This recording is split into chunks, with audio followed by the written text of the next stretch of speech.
Was your Tyler's back with the retro reviews. That's the new intro from now on.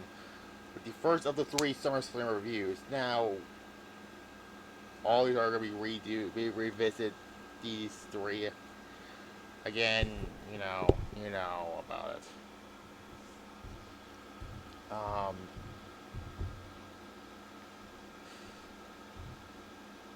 so yeah.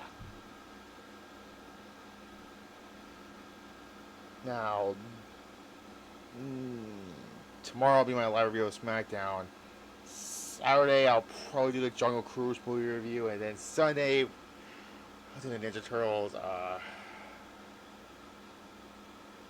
Turtles in Time, like arcade game review. Again, I got that Ninja Turtles like collection, like game for PS5 and that. Regardless of it, let's get on to these SummerSlam reviews. The first we're gonna talk about is the '97 edition of it. I already did this like 3 years ago on my, the main channel had all those already, but it's not gonna hurt to go back and revisit them, okay? Because, yeah.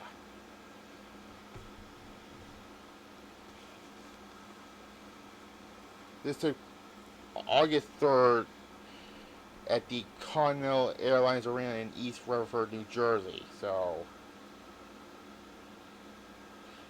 it's a lot of changes after this. Now, there was this whole, like, oh my god, this whole, like,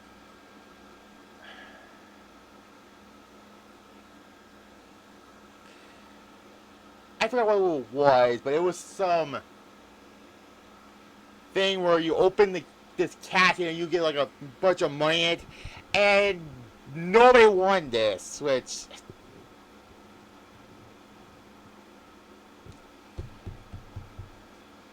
I was like, what the hell was that?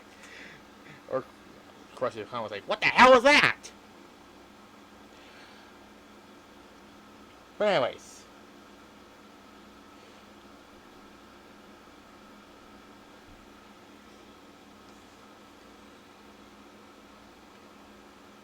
anyways,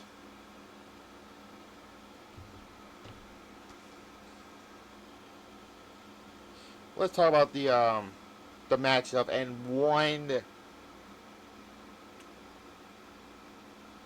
thing I'll mention after the semi-main events match. This had just 1, 2, 3, 4, 5, 6, 7 matches on here. Okay.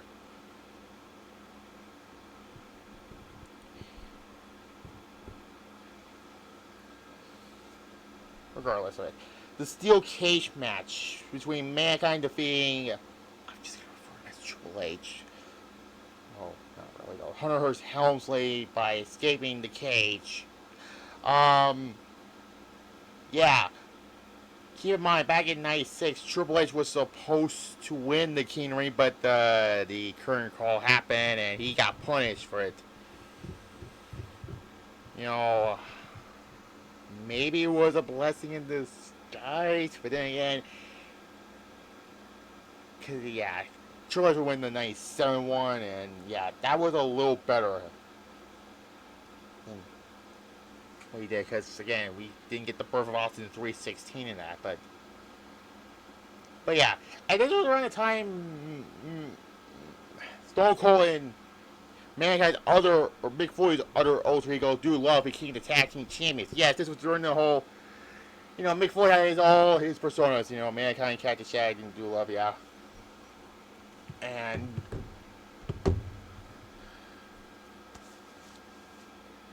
it was actually a pretty good cage match. The end of the match came when Mankind takes the mask off when he was going to get out of the cage, climb back up the cage, rips off his brown look attire, and then it was supposed to have the heart in it, but because all the sweat happened in the match, it was like a red mark there. And that's the Cactus Elbow. It's a little foreshadow of Cactus Jack coming in. Yeah.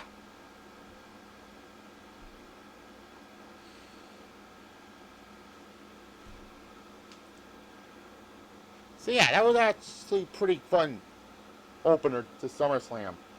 And keep in mind, this was during they had the blue steel cage where they had to like assemble it and then unassemble it because of it, because after the match. So yeah, this wasn't like your usual steel cage where it's up on the top and then it lowers down like that. Yeah.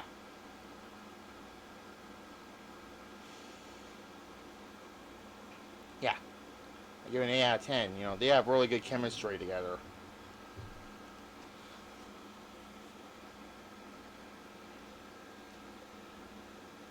Then, uh, and then Goldust defeats Brian Pillman. This was the last thing Brian Pillman did is, as far as a feud goes with this feud with Goldust. He lost and he has to wear a dress. Yeah, those stipulations are kind of stupid, honestly. Um, the one at the Ground Zero in your house event, that was like the first 3 hour in your house event where Brian Pillman beat Goldust with a brick in a purse. Marky D would love himself when people get hit in the brick with the head with a. I'm stumbling my words. He loves to see people get hit in the head with a brick. But yeah. I give it a 6 out of 10. I'll give it. It was not that bad. Anyways, Legion do defeats the Godwins. I think the Raw and match 2 months later was better, but it was actually not a bad match. I give it a 7 out of 10. You know, as far as yeah.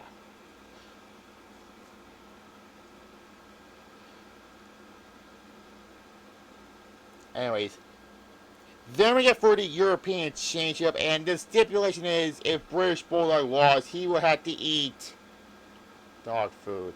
And I was thinking, oh fuck, I'm getting a flashback to the Corbin Roman Reigns program in 2019. Oh Jesus Christ, don't give me reminded of that.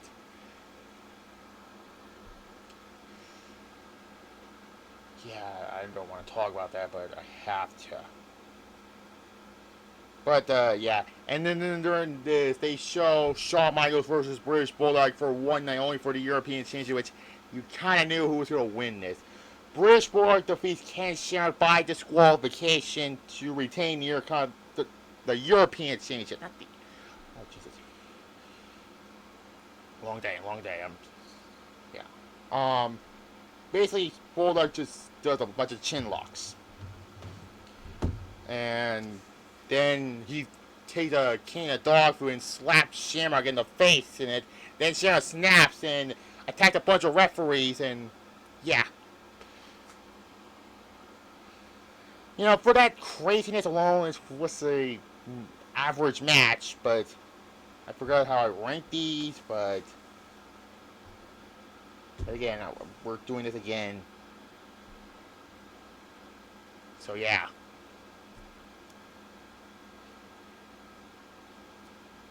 A 6 out of 10 I'll give it.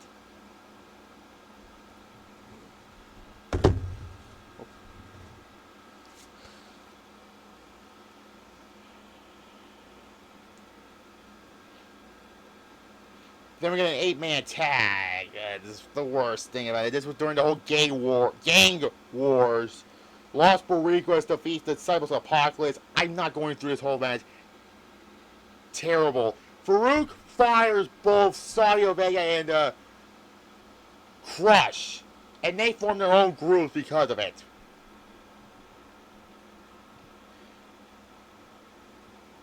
Yeah. 2 out of 10 I'll give it.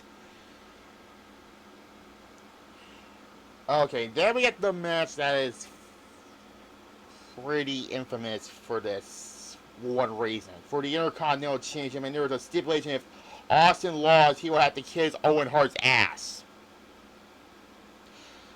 Also, this was the pay-per-view debut of Michael Cole, because when Stone Cold was walking to the ring, Michael Cole tried to interview him, but Austin tells him to piss off in that.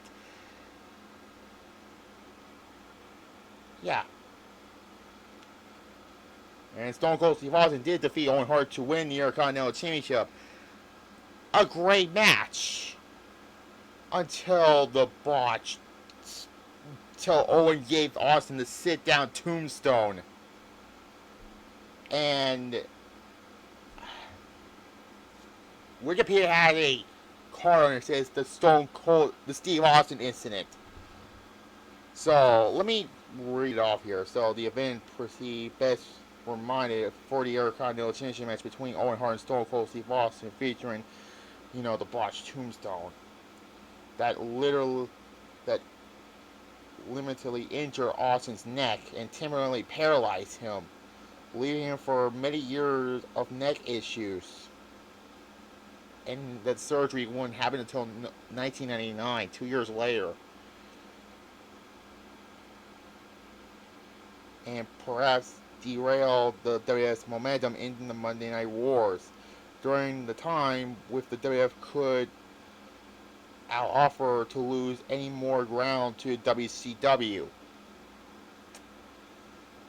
And Austin remembers that Owen Hart would plan to on the spot in the match when Austin, who was booked to win the match and the title, subject to Owen Hart about the performance, a pile driver as a fatal finish under the condition that it was a knee drop tombstone pile driver variant used by someone in the main event, The Undertaker, as opponent to more common variant of landing on his butt. Owen Hart said he was more convinced performing the latter variant, but addressed Austin that he would not hurt him coming off clearly acclaimed feud with the Hart brothers. Bret Hart, who pleaded upon of not injuring opponents, Austin's objective. However, all the plans spot for Owen Hart wasn't able to protect Austin's head, leading to Austin to break his neck and temporarily suffer paralyzed. In an iconic bit of foreshadowing, Jim Ross mentioned several times on commentary about Austin's history of neck problems.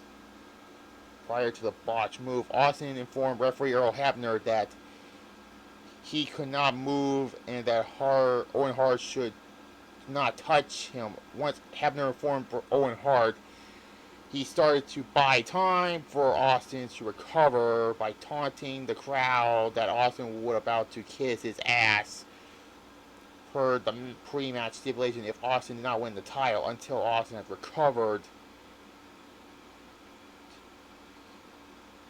enough to perform the worst roll-up ever. Yes, Austin did perform the worst roll-up in this match, but it was good enough for the finish. Austin would win the Intercontinental Championship. Then the injury left Austin sidelined for weeks during the time the WWF couldn't let afford a bigger rising star off television during the lowest point in the Monday Night Wars when WCW was in the midst of an 83-week winning streak with WCW Nitro being Raw. And yeah, like I said before, the 1999 Survivor Series was to undo the neck surgery and then forced to retire in 2003 until he came back in the ring for one time, for against Kevin Owens. This began the real life heat between Austin and Owen Hart that unfortunately did not bury the hatchet at all when Owen Hart died in the ring at that one period we're not going to mention. You know the one I'm talking about. Okay?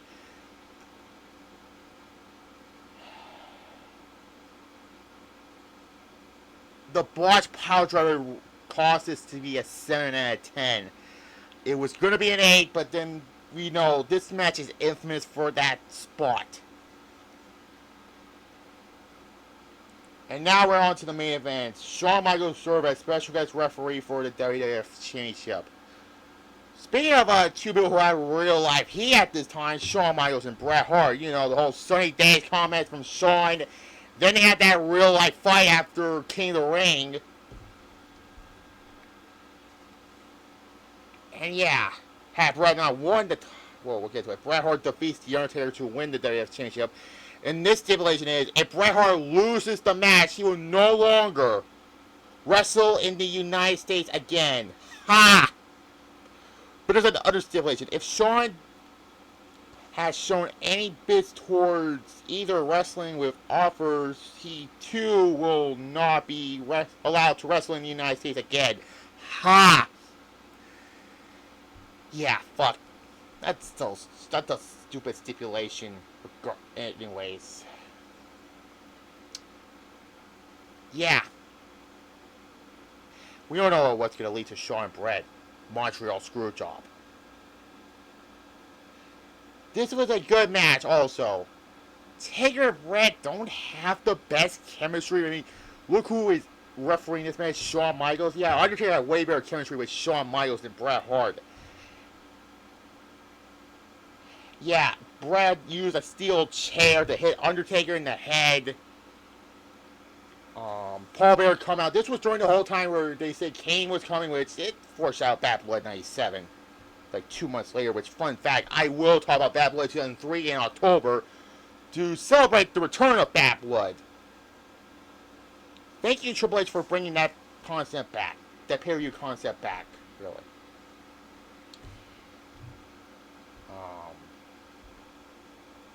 Undertaker punched Paul Bearer in the face while Bret Hart did a chop block. And then Bret Hart hit Undertaker with the chair. Then Shawn told him was going to, like, Bret, they were arguing with each other.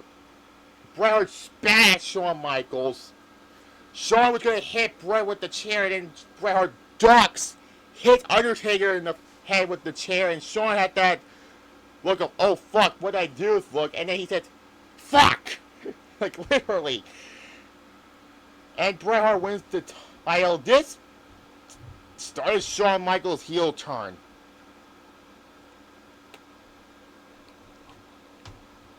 And then the night after began the birth of D-Generation X. Also, it was around the time that Shawn wants to leave to go to WCW, which, if that happened, wouldn't there be a D-Generation X in that? I don't know. Just, that whole thing was convoluted mess. I give it a 7.5 out of 10 for this. Yeah. This show was good. It's not one of the best SummerSlams in my opinion. I don't know. I give it a 7 out of 10, really. So yeah, next week, it's SummerSlam theme reviews, you know. Next week is the 2006 SummerSlam we're going to talk about. And then the week after that, 2009, to go inside with SummerSlam. Regardless. Next week is the 2006 SummerSlam. Like this video, comment below, subscribe to this channel right here, and click the notification bell, as well as my main channel, subscribe to the notification bell on that one, so you'll see those 3 videos I said. SmackDown Live Review,